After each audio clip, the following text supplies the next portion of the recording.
Announcements? I don't have the sheet here today, so I Oh. don't. Okay. Go with that.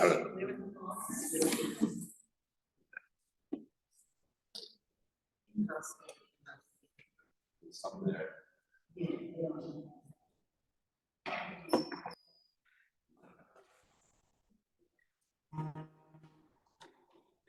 Okay, are we ready, Mandy? Sorry, what? Are we ready to start? Are you ready to start? Yeah. Okay, good morning. Can't hear you. Can you use right? I know Yes. what's the etrog thing in the bottle. I That haven't. was a opened pitum. it. That was a pitum. It was an etrog liquor. Oh, it's liquor. Okay. Yeah, it's I didn't know etrog, what it was. it's etrog liquor, 90 proof. That's a pitum. Make sure you know what it is. Cool. Enjoy it. Thank Don't you. have more than 2 at a time, because they're very strong. Good morning, everyone. In lieu of announcements, we'll just get started right away and jump right into our topic this morning, which is the role of the Shliach Tzibur and a number of halachos, an understanding of that position that some people may be familiar with, may not be familiar with, but a few introductory notes I think are important. First of all, the word chazan, historically did not refer to the Shliach Tzibur. The Chazan HaKnesset, referred to in the Gemara, was more like the president of the shul, so to speak. The Chazan HaKnesset was an official in charge, basically, of the running of the shul or the minyan or wherever the davening was taking place, and there were specific rules who could be a Chazan HaKnesset, and it had nothing to do with having a pleasant voice. And somehow this designated official, which was not necessarily the Shliach Tzibur, the word Chazan became translated as cantor, and that's how it sort of stuck. But the Shliach Tzibur and the Chazan HaKnesset in the Talmudic terms were two very different positions. Now they seem to have merged into one. But the Shliach Tzibur is a very, very important position in terms of our communal davening. And here I want to make an observation that Rav Soloveitchik made a number of times, and he distinguishes between tefillah b'tzibur and tefillat hatzibur. Very important distinction.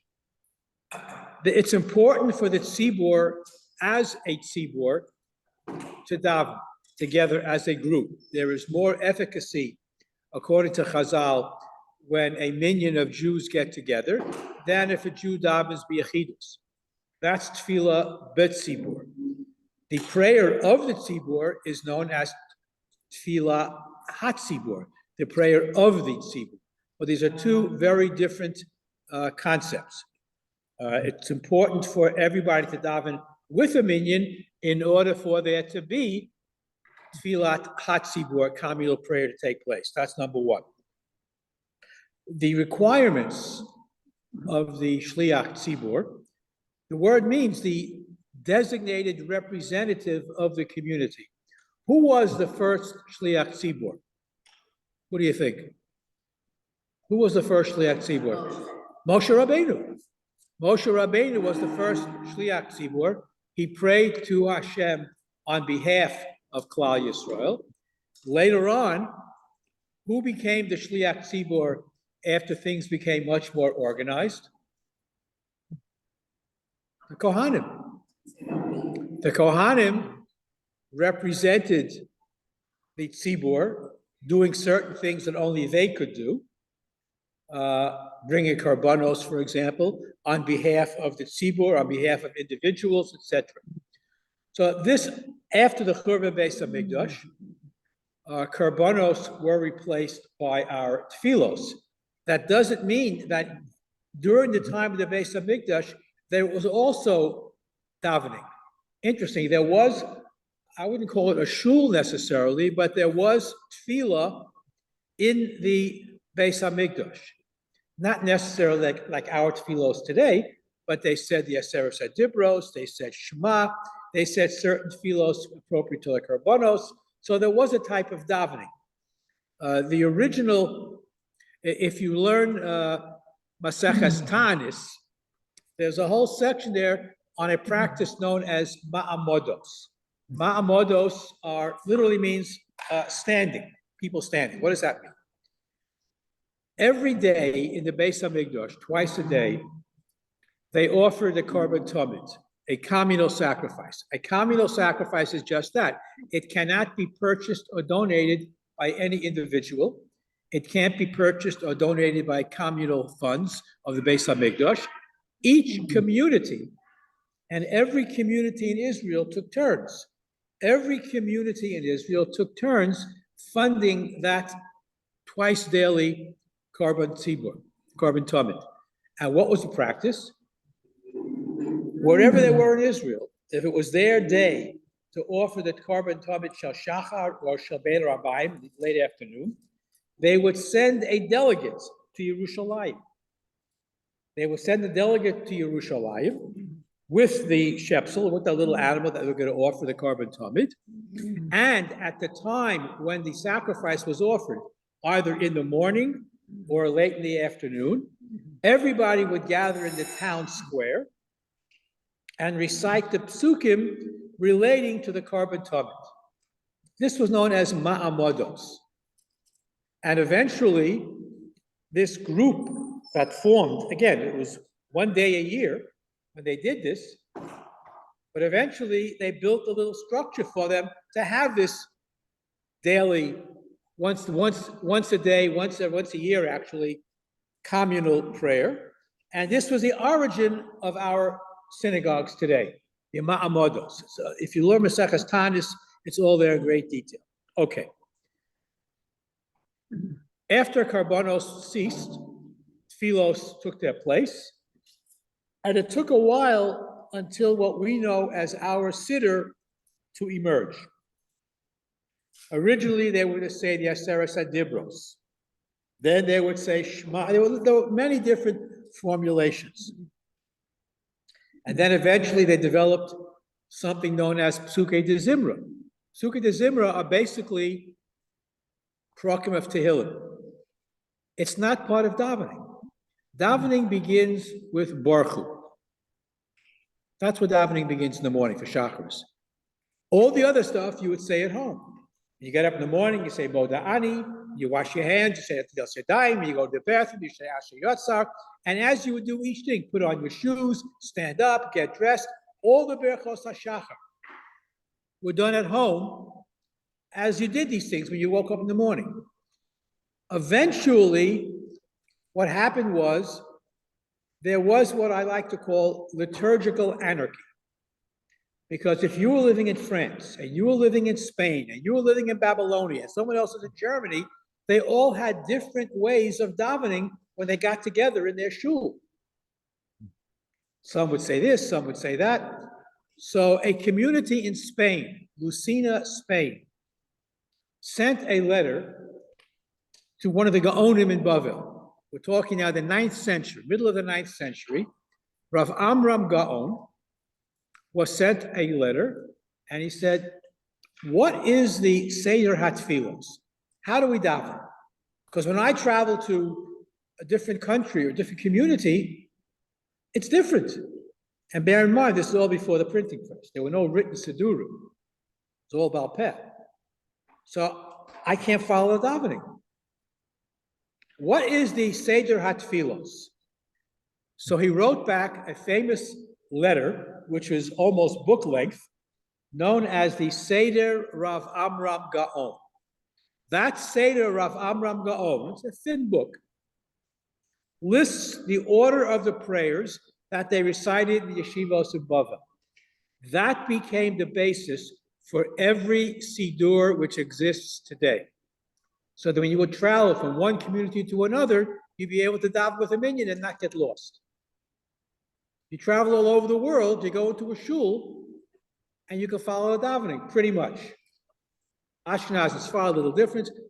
The only time I couldn't follow davening, I was once in Yerushalayim, and I was saying Kaddish, one of my parents, I forget which, and I needed a minyan for mincha, and I stumbled into a Bukharian shul. And their Siddur was one long text, no paragraphs, no divisions. I had no idea what they were saying. They said Kaddish, I said Kaddish. I had no idea what they were saying at all. That's the only shul I've ever been in my life where I couldn't follow the davening. Kaddish is completely different also. It's totally different. Yeah. Now, again, I was in an Egyptian shul once, and they're davening, like many other Sephardic places, they say Kaddish before Oledi, not after Oledi, Mortar's Kaddish. Little difference, but and I said to the guy next to me, just tell me what to say Kaddish.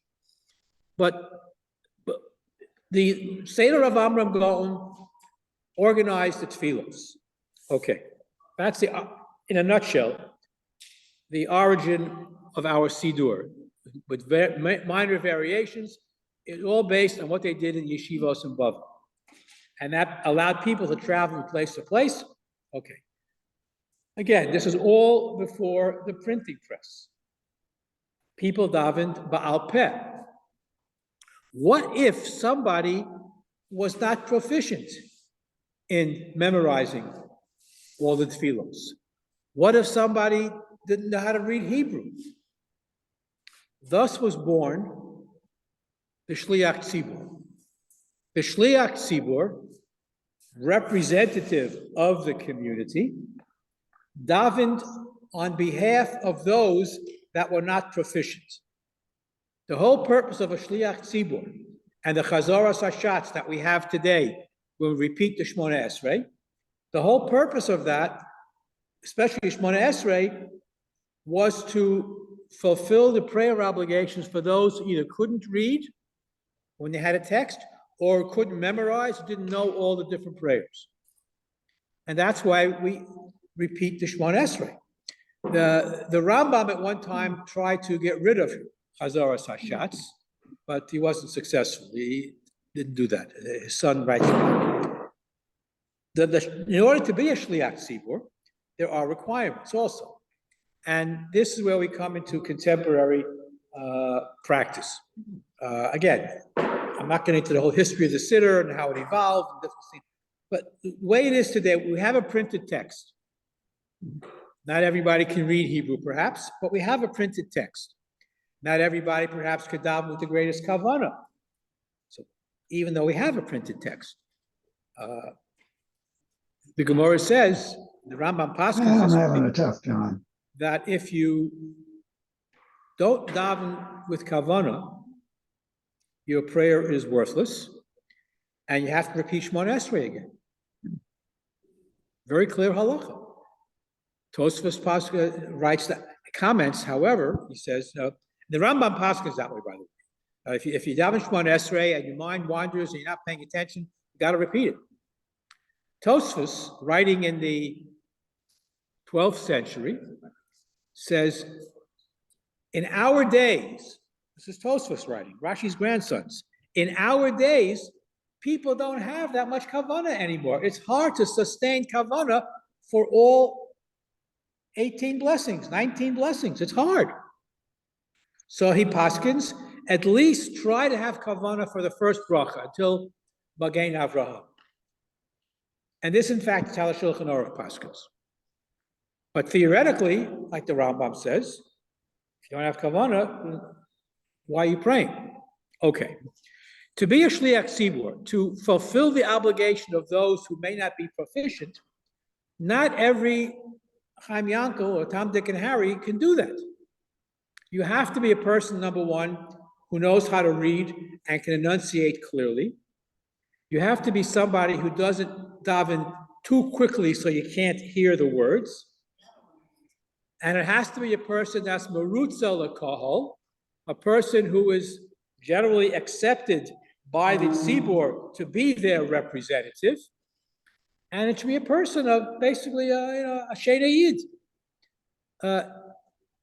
in today's shuls, we don't always have that. There are many people who know their limitations, and there are many people, even on your site, who say, no, thank you, I'll just say Kaddish, or maybe I'll just go up for Ashrei, who know that they're not very good in terms of being a Shliach Tzibur or reading out loud or stumbling over words or perhaps pronouncing them correctly, or they may not feel that they're worthy of being a Shliach Tzibur. Some people are self-critical sufficiently to understand that it's not my role. However, there are those who insist on davening for the Amud, even though they may not be necessarily appropriate from a halakhic standpoint, and that's an issue for Gabayim and Rabbanim to deal with. I can only tell you what the halacha requires. It should be, again, a person who is marutz al kahal has to have a nice voice. I can say that personally, I am very troubled by the fact that for some reason, and I've said this before, in our yeshivos, somehow the kids are all taught to speed read. I don't know why. I don't know why. But when a young man gets up to daven for the Amud, he just flies through the davening. And I'm positive he has no clue what he's saying. You can't be davening that fast. I don't know why that happens. I don't know why they keep on asking these young men to daven. But that's a personal thing. Okay. So, a Shliach Tzibur is important.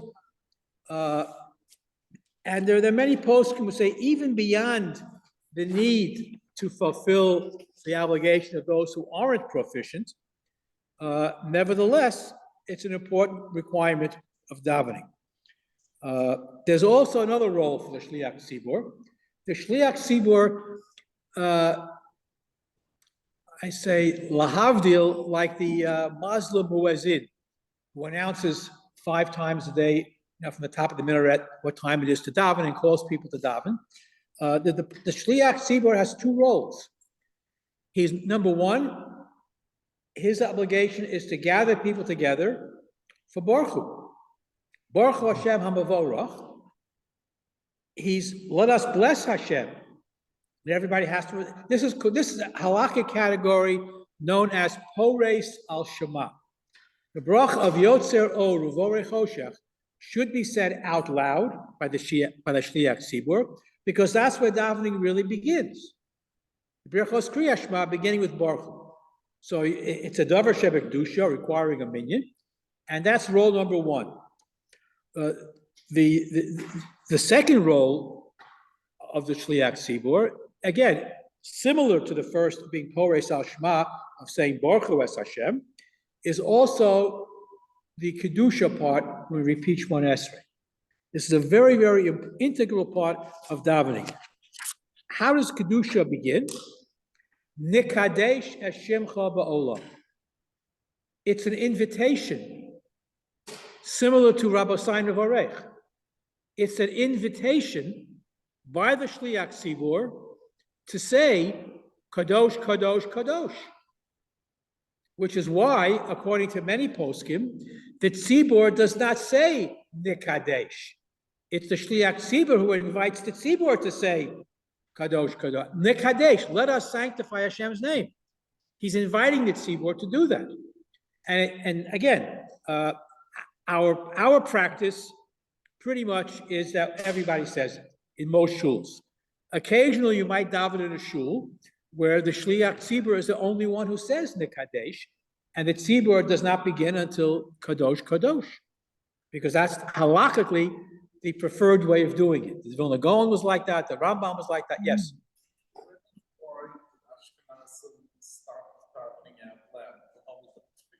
I'm saying again, when and why did Ashkenazim stop doing the whole davening out loud? the whole davening out loud, in some, well, Sephardim do it, and they have a very specific tune for doing this. Ashkenazim must have done it also before there was a siddur, a printed siddur. That's a good question. That's a very good question. I'm not sure of the answer. I don't know if Ashkenazim all daven out. The Shliach Tzibur may have davened out loud, especially before there were printed texts. I would assume everybody davened, the Shliach Tzibor davened out loud, so everybody could hear and answer Amen because they didn't have printed text in front of them. Once the printing press was invented, and there was Sidurim out there was no need to daven out loud. In the Sephardic community was a little bit later to adopt printed texts than the Ashkenazi community. According to a number of historians, especially by the Yemenites, shuckling was a practical thing. Why was shuckling practical? It was a poor community. They had one printed text. They put it down in the middle of the table.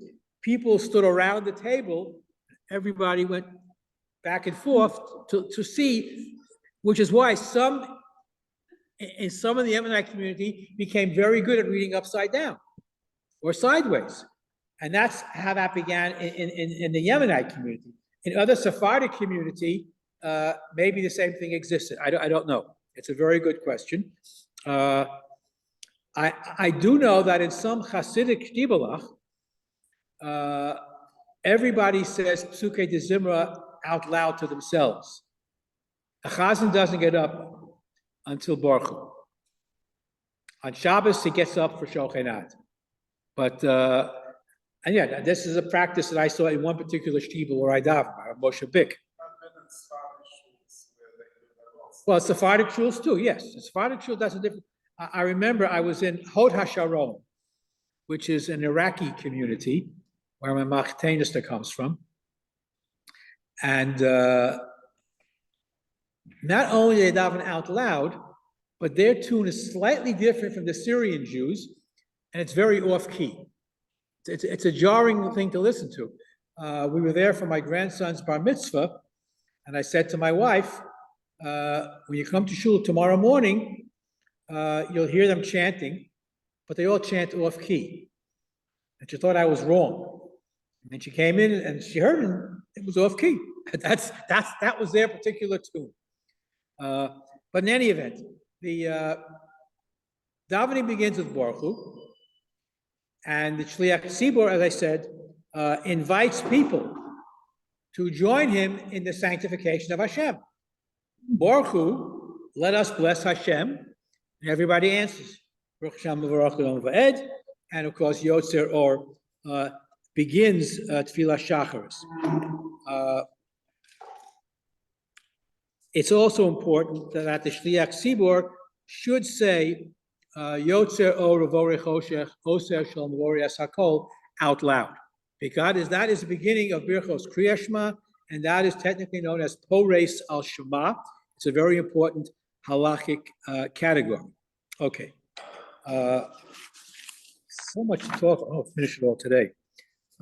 What time do we have now? What time is it? 9:40. Oh, we got time. Okay. I'll go a little more. Another halachic category for a Shliach Tzibor to know about is when you repeat the Shemona Esrei, even reciting. Let's start with reciting Shemona Esrei.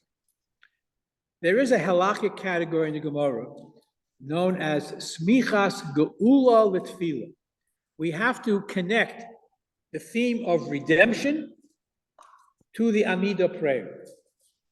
Which, in other words, means the bracha that we say right before davening, Ga'al Yisrael, is, as Rabbi Greene would say, Zugebunden. It's connected to the Shemona Esrei. So there should be no hefsek, no interruption between Ga'al Yisrael and the beginning of Shemona Esrei. Now, this has led to some interesting customs. Halacha would teach us that the tzibor should end their davening at the same, they should reach the bracha of Ga'al Yisrael at precisely the same time as the Shliach Tzibor.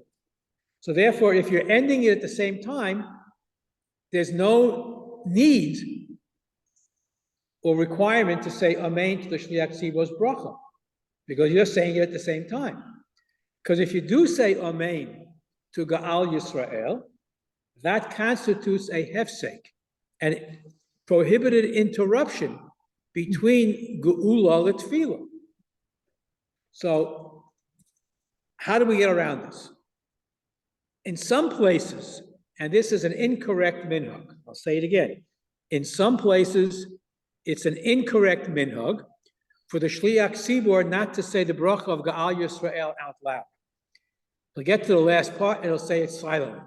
So if you can't hear him say it, you can't answer Rami. But that's wrong, because it's an intrinsic part of the davening. So what you should do, and what all the poskim recommend, is that you should endeavor to finish Gaal Yisrael at the same time as the Chazan, as the Shliach Tzibur. And therefore you avoid the problem of interruption, and the Chazan should say it out loud. Which brings us to another related concept, and that is where the Shemona Esrei begin. Does it begin with Baruch Atah Hashem, or does it begin with Hashem Sefasai Tiftach, Fi Yagid Tilasecha? And in some places, there's a line before that, Kishem Hashem Ekra V'Godol Elokeinu. So the Psak Halacha that I will tell you is that Hashem Sefasai Tiftach, Fi Yagid Tilasecha, is part and parcel of the Amidah. Kishem Hashem Ekra is not. So number one, in your personal Shemona Esrei, endeavor to end Gaal Yisrael with the Chazan, and begin with Hashem Sefasai Tiftach. And when the Shliach Tzibor repeats the Shemona Esrei, he too should begin with Hashem Sefasai Tiftach. That's the beginning, technically, of Shemona Esrei, and it's not considered a hefsek. Those are important halachos for the Shliach Tzibor to know. I mentioned before, again, in terms of Kedusha, I think I mentioned it, that when the Chazan says, Nikadesh Hashemcha ba'olam, he's inviting everybody to say, Kadosh, Kadosh, Kadosh. And that's why in some places the Chazan is the only one that says that, but the minhag that we have today, again, we all say it together. We repeat what the Chazan says. I'm not quite sure why, but we do.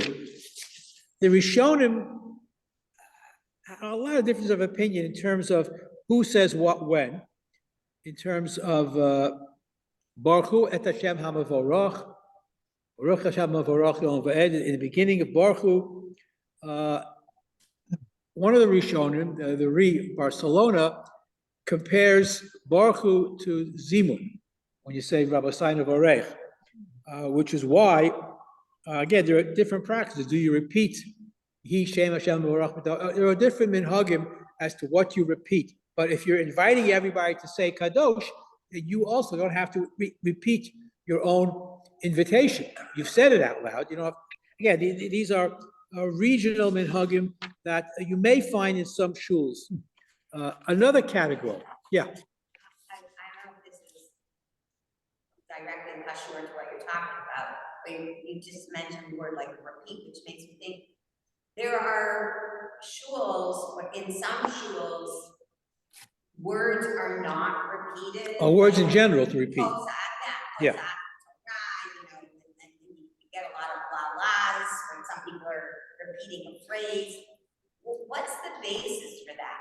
Like, what's the Isur to repeat, like some shuls do and some don't? Good question. The issue of repeating words, which is, I guess, an area that many chazanim, those who are, you know, cantorally inclined, violate on a regular basis. If you're concertizing, it's one thing. But if you're davening for the Amud and you're representing the tzibur in tefillah, you're clearly not allowed to repeat words, period. Because it doesn't make sense. I mean, say the words out loud. You are praying to Hashem. Please, Hashem, Hashem, please, please. I repeat, it's a gibberish. It just doesn't make any sense. It may fit in with the musical tunes, but it makes no sense at all. If you're singing it outside of davening, that's something else. But if you're singing it as part of Tefillah B'Tzibur, it's prohibited to repeat words. There's no if, ands, or buts. It is prohibited to repeat words, period. Hallel, you have phrases that. In Hallel, you repeat entire psukim. In other words, if there's a separate halacha. If you quote a pasuk, you have to quote the entire pasuk. You can't just quote fragments. And we can give a whole shiur on that.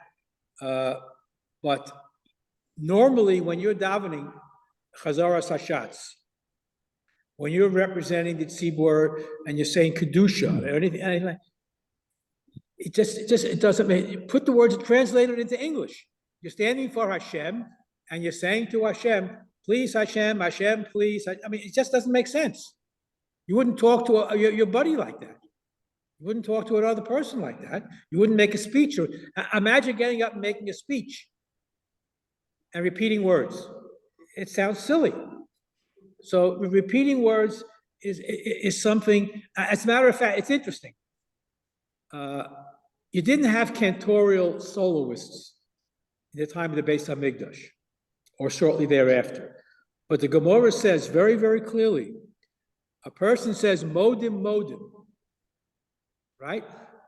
You kick him off the bima. You silence him. Because modim, modim would reply, shtei reshuyos, two different gods. Modim for this god, modim for that. Aside from me, it just doesn't make sense. And there are several statements like that in the Gemara. So repetition of words is clearly prohibited. There's no. Technically, when there's the kedusha, and you have different shlichei tzibur that pick different tunes. You pick a tune where you pick a tune where you don't. With words, and some sing along with melody. You pick a tune that doesn't require you to repeat words. Yes, Pete. During the week, Shemona Esrei goes, and when you end it, it goes into different parts of davening, Right. So, at what point does the Shliach Tzibur take his three steps? Okay, I was going to get to that. We have a lot of stuff. All right. Let me talk about what I like to call synagogue choreography. Which drives me crazy sometimes. You'll see people who daven for the Yomud, who'll take his 3 steps back, and then take his 3 steps forward again, and wait for the rabbi to finish. And then he takes 3 steps back again and goes forward. Wrong. You take your 3 steps back, and you stay there until you repeat the Shemona Esrei, then you go forward. That would be the halakhic practice. You take your 3 steps back, and even if you're not the Shliach Tzibur, you take your 3 steps back and you wait for Kedusha. And then you go back into Hashem's presence again. So this going back and forth makes no sense. Take your 3 steps back and you wait. And you wait until Kedusha, then you take your 3, or if you're the Chazan, wait to start Chazaras Hashatz. Okay, now, the next question. What happens when you finish the Amidah? Okay, so you're ending with Hamavarach Yasamo Yisrael Bashalom. That's where it ends. What comes next? So, on days when you say Tachanun, you would say Tachanun, and then you say Chatzi Kaddish, and then either Ashrei or take out the Torah, and afterwards you get to Kaddish before Oleinu, after Uvol Tzion, where you have Oser Shalom. So, strictly speaking, the 3 steps back don't have to take place until that Oser Shalom before Oleinu, the Kaddish Shalom. But you're not standing in one place. So the accepted practice is that at the end of Shemona Esrei, You recite Yeyula Ratzon Imre Fi V'Hagon Libila Fanecho Hashem Suri V'Go Ali, and then take your 3 steps back. Now, on days where you go straight to, for example, if you are repeating on Rosh Chodesh, take Rosh Chodesh. You have Musaf at the end of Rosh Chodesh, right? So Musaf ends, Hamvarches Mo Yisrael Bar Shalom. Then you say Kadesh Shalom for Aleinu. Stand there until the Oser Shalom at the end of Kadesh. Because again, this back and forth, 3 steps, it's what I call the choreography. It doesn't fit. You would stand there until you have the opportunity to say Oser Shalom. But when stuff comes in between, so you just say Yeyul Ratzon, then take your 3 steps back without saying Oser Shalom. But Yeyul Ratzon Rimrei Fivi Hagan Libila Fanecho Hashem Suri V'Go Ali pretty much ends Shemona Esrei. That whole paragraph of the Elokai Netzor is an add-on. It's not really part of the Amidah. It was a much later add-on. Oh, there's so much stuff to talk about. So the Hila starts Urachot, and you're still doing your 3 steps back when we're forging ahead to Urachot. Well, you don't have to take 3 steps back. You don't necessarily have to take. We do. You can say Yeyul Ratzon, but there are, but yeah, but many that I would say that is the normative practice in Ashkenazic shuls. But there are many posts who would say you don't have to do anything. You go right into Tachanun. Now our minhag is say Yeyul Ratzon,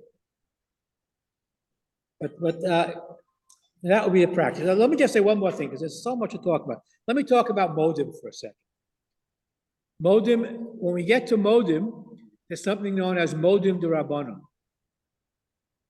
When do you say modim d'Rabbanan?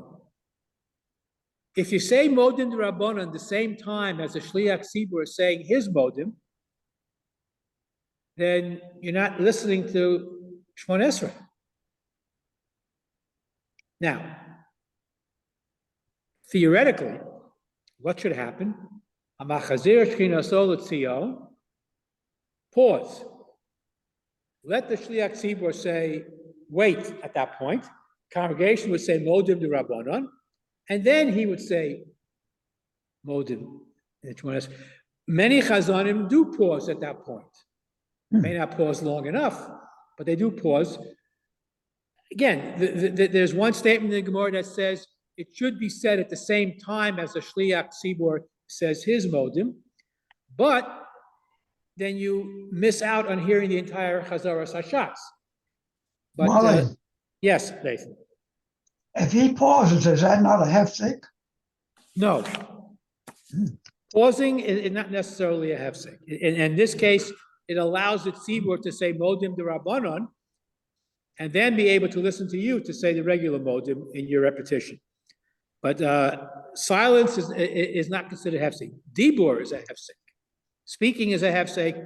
Doing something else is a hefsek. But just pausing is not a hefsek. So these are just a few. I mean, there are many, many halachos of a shliach tzibur. These are just a few things that people should know, especially gaboyim should be very, very careful in who they pick to be a shliach tzibur, because you are representing the tzibur to make sure that they fulfill their requirements of listening to the repetition of the Amidah. And the person that is the shliach tzibur should be a person that can read properly at a decent pace and theoretically at least understand what it is that he's saying. It is increasingly difficult to find people like that, but nevertheless they do exist. But to be a shliach tzibur is an important task in the congregation. Now that we have printed sidurim and most people can daven, but nevertheless, the role of the shliach tzibur is to be motzi those who either cannot daven or perhaps haven't davened properly. And by paying attention to the shliach tzibur and answering amen, in case your kavanah may have wavered during the Shemona Esrei, it's a chance to get it right the second time around. Which is why that some people remain standing for the entire Chazaras Hashatz to pay attention to each word that Shliach Tzibur says. Certainly you can't talk during Chazaras Hashatz, and it's an important aspect of davening, that even though we have printed texts today, Kavana, as Tosfos says, is still often difficult to come by in order to fulfill the requirements of the halakha. So these are just a few interesting tidbits about the Shliach Tzibur. There's a lot more to say, but we'll call it quits for now. Any questions, comments? Yes, Julie.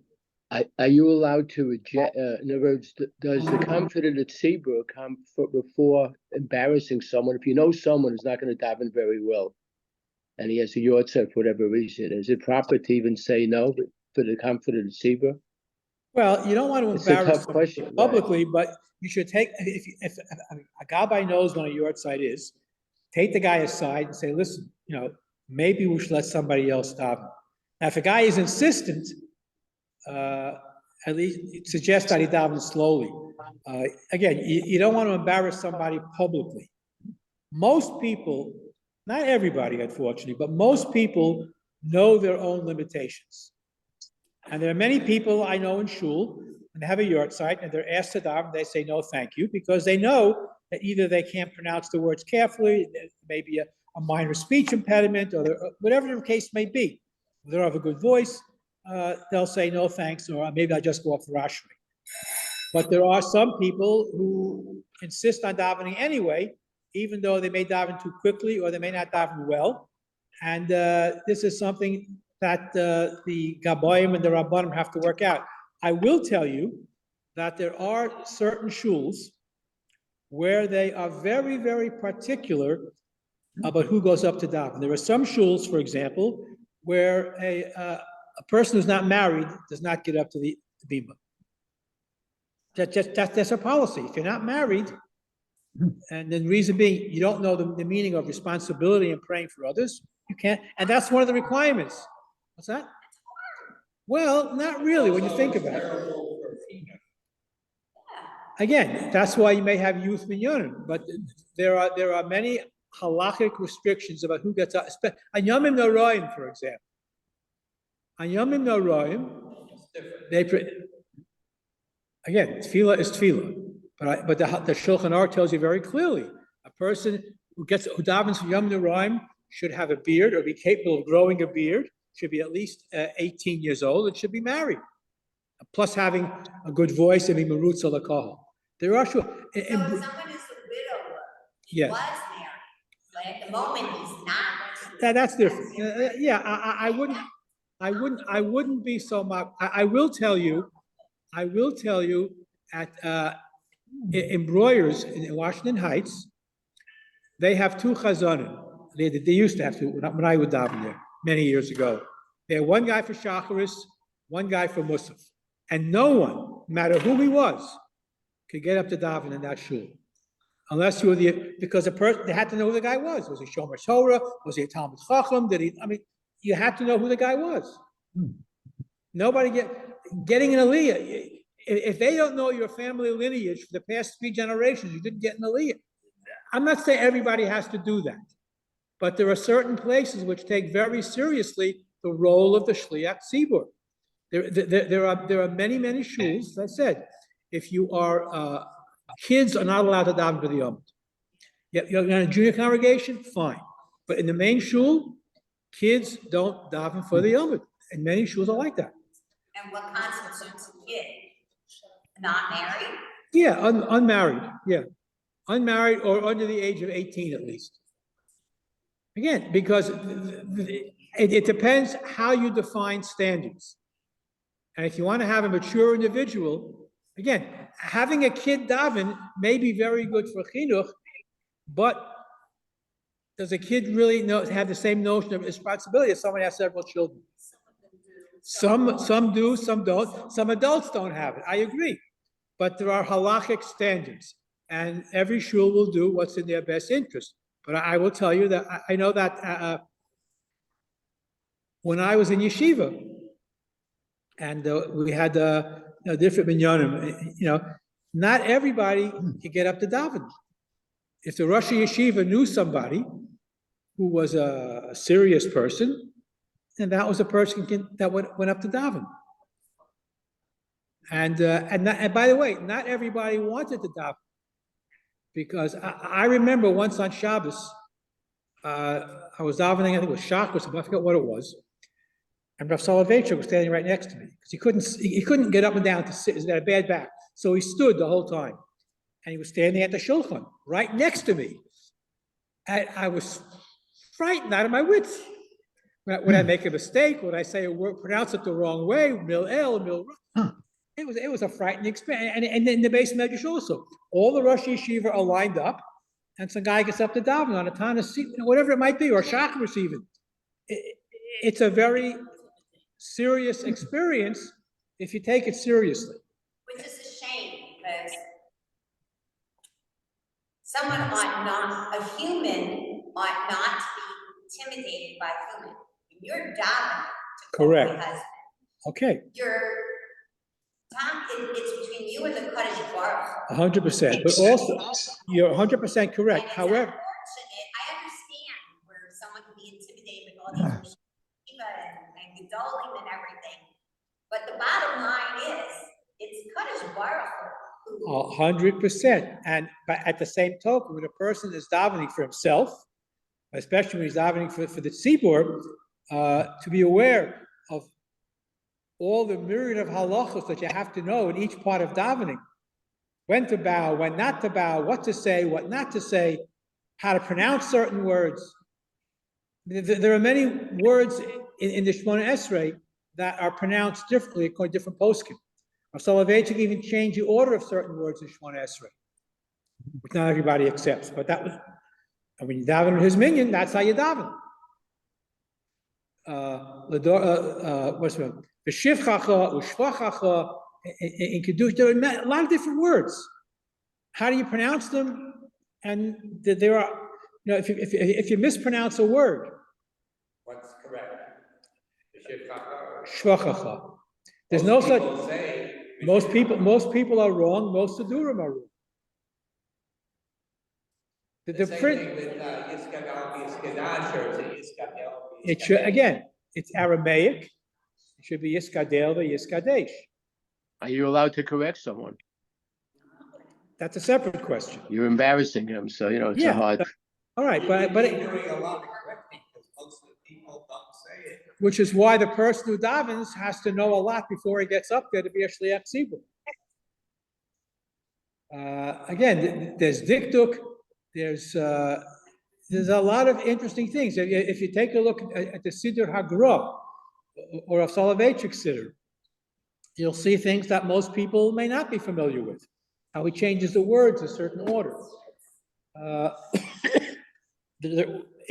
When I daven for the Amud, you'll notice that what I say is not the way it's written in the Siddur. I changed certain words around the way Soloveitchik did. But that was, which makes sense to me, made sense to him. But maybe that confuses everybody else. So this is why the Gemara says, Zil Gemara, go and learn. How can I tell you? Which is why, and I'll end with this, because I know it's getting late. The book with which most Jews are familiar and know the least about is the Siddur. Everybody's familiar with the davening, but very few people understand how it came to be what it is, and the nusach hatfilah, what the words are, the order. There are a lot of.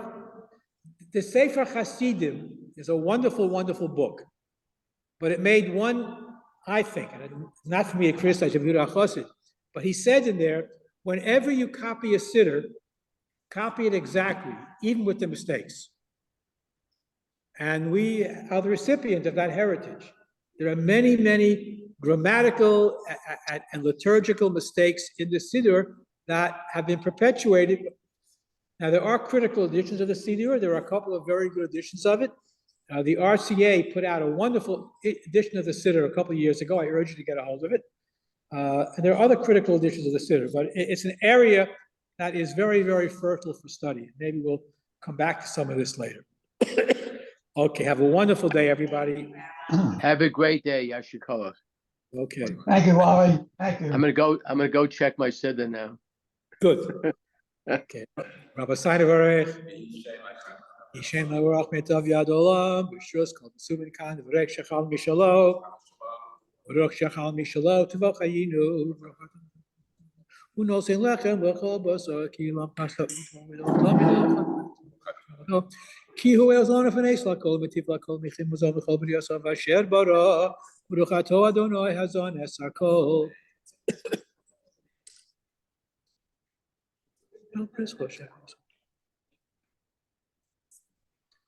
V'al HaKol. Baruch atah Adonai al haaretz v'al hamazon.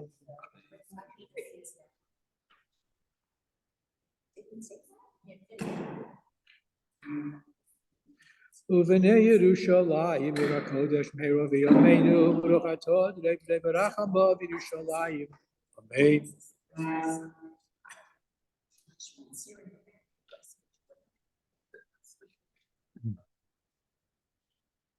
V'rachmi v'chaim v'sholom v'chol tov u'mikol tov v'yolam ha'yachasreinu.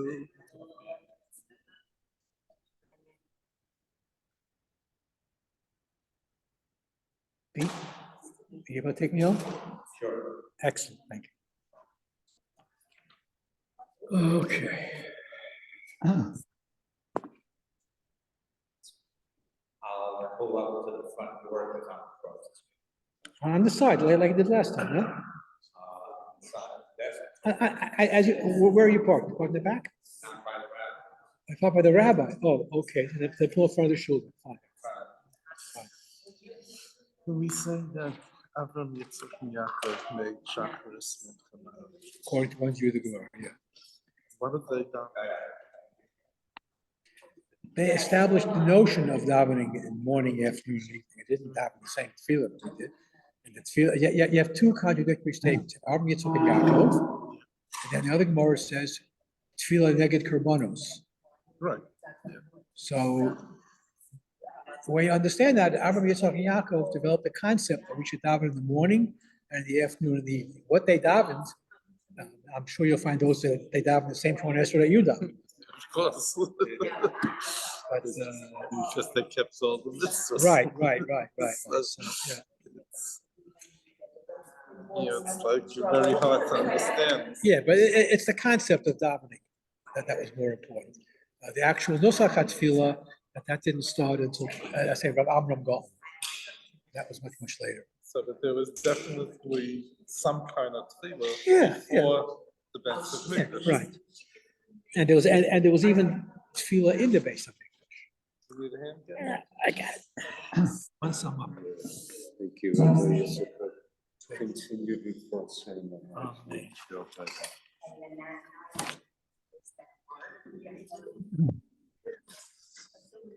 My master's thesis was the origin of Seder of Abraham. Fascinating field of study. Thank you. Blind man davening for the Yom. Again, before there was written Sidurim, no problem. It's a fascinating area, the history of the Siddur. And people don't study it, they don't teach them for some reason. Absolutely. I don't know why, but they don't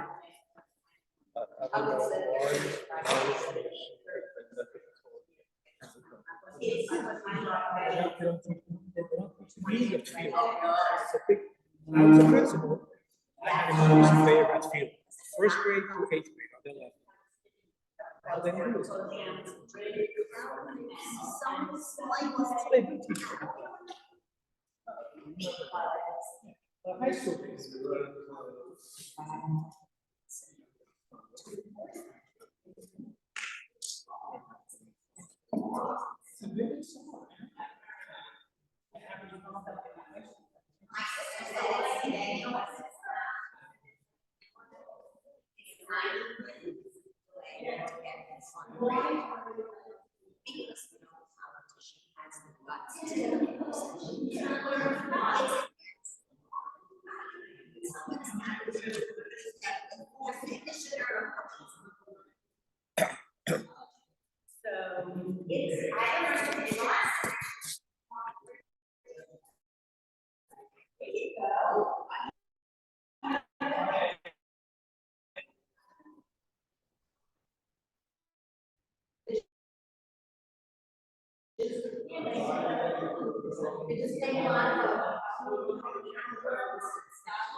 They told me to make the Palestinians, they block lanes and they run their two through. Couple lanes, a lane each way.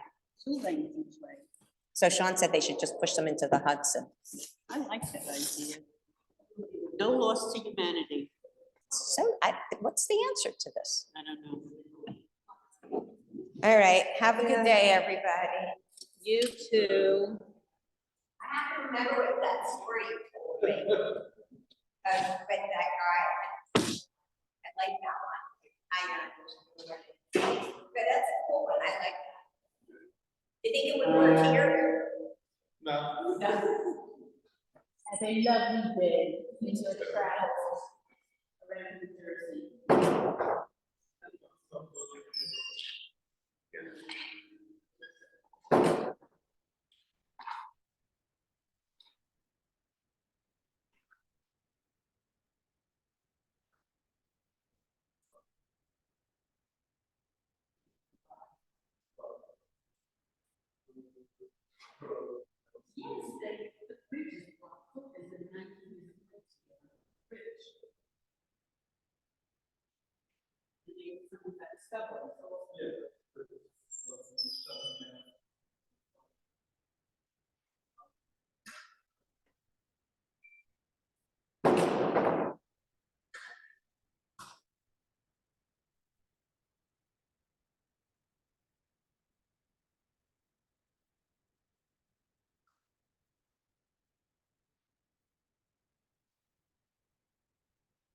So we said we're gonna go and get the pie and the fries later. Yeah, You know, I would like to go today, maybe. where?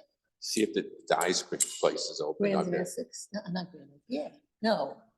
Ice cream on Greene. Yeah, Okay, we can take See a look. I'll if they're- call up. if they're They open at open. 12. I can call up. no, but you can look online. They Oh, have- that's true. They've All opened. I right. On think, the way back, I want to just go to Staples. Though. I don't like that I don't have ink because if you need to print something or I need to print something, we can't. I mean, I changed it a really long time ago. no, So- Sandy was playing around with that list. I don't know if she knew what she was doing. No, she's trying to put ink in, but there's no ink. No, she was trying to do stuff. I don't know. No, she was printing something for Ari. I know, but she was putting cartridges in and it wasn't working. I don't know what she was doing. I tried. She spent a lot of time and then she finally gave up, but she was doing it for a very long time. No, I will get new cartridges because it says, I looked up on my printer, it says I'm out of ink.